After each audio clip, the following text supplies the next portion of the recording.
Welcome to Radio Row at Super Bowl 60 in San Francisco. I'm Roy Kessel with Sports Philanthropy Network, and today we're very excited to have with us special guest Trae Smith. Trae, welcome to the show. Thanks for being here.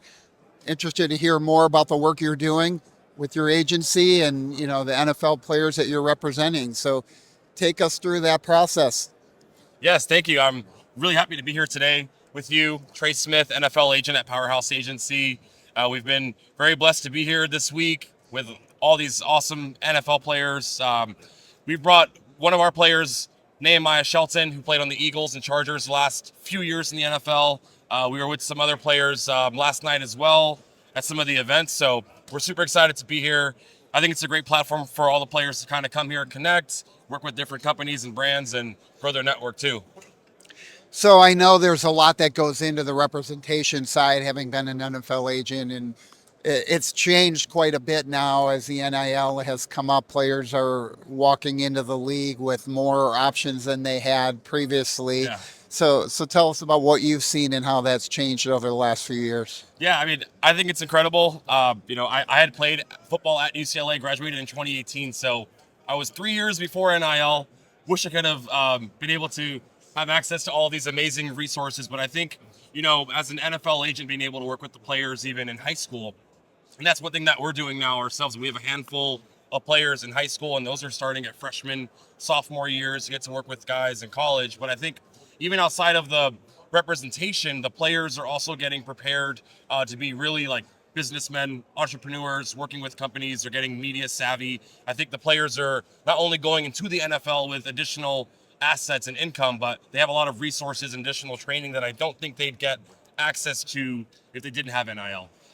Well, when you think about what you see with the players that you're working with now and contrast that to what you had at UCLA, right? When you finished up, as you said, you're just 3 years too early. Right. Would have had to finish up school with a lot more dollars in your pocket, or at least a few more dollars in your pocket. Exactly. Right. How does that change kind of the attitude or expectations that the players have now in terms of what they expect both from an agent and what they want to be able to do with brands or with nonprofits?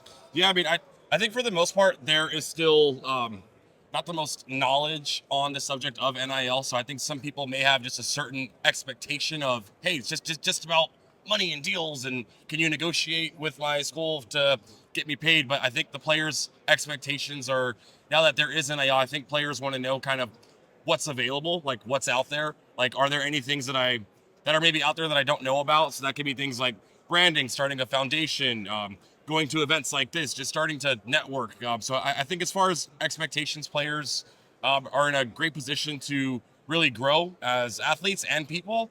But I think the biggest thing is having the right agency and support like us for the athletes.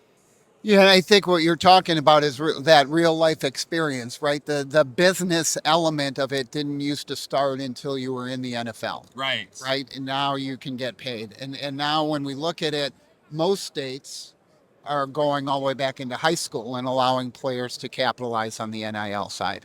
Yeah, for sure. I think it's awesome. I mean, especially for some players that are in high school and they have families, and I think this really can this is life-changing income for these players. So I think it's a great opportunity for them. Yeah, and I think the challenge is people see the top of the market deals, right? They see the deals that the top quarterbacks are signing, and they try to and they try and compare that. And when you think about it, just like in the NFL, very few players on a 53-man roster plus practice squad, etc. Right, very few of those players have true endorsement deals, true NIL deals. Right. And most of the money we're seeing in college sports is in that pay to play Exactly. mantra. So it's going to be, what do you see happening over the next 2 years in that landscape?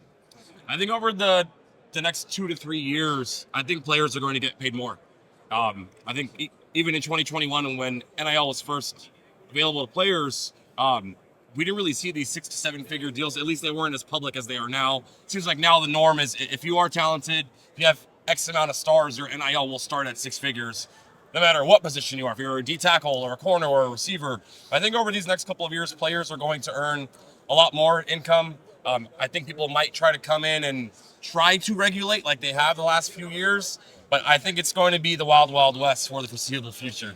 Yeah, and I don't see regulation working at all here, right? The Yeah. question is, are we going to get to a collective bargaining agreement? Are we going to get to the point where the players are employees, right? So that there can be some structure and some regulation. Yeah, I mean, as far as regulations, I think the biggest thing they may crack down on is the licensing for agents, like with the CBA, NFLPA, you're a licensed agent, NBA, MLB, NHL.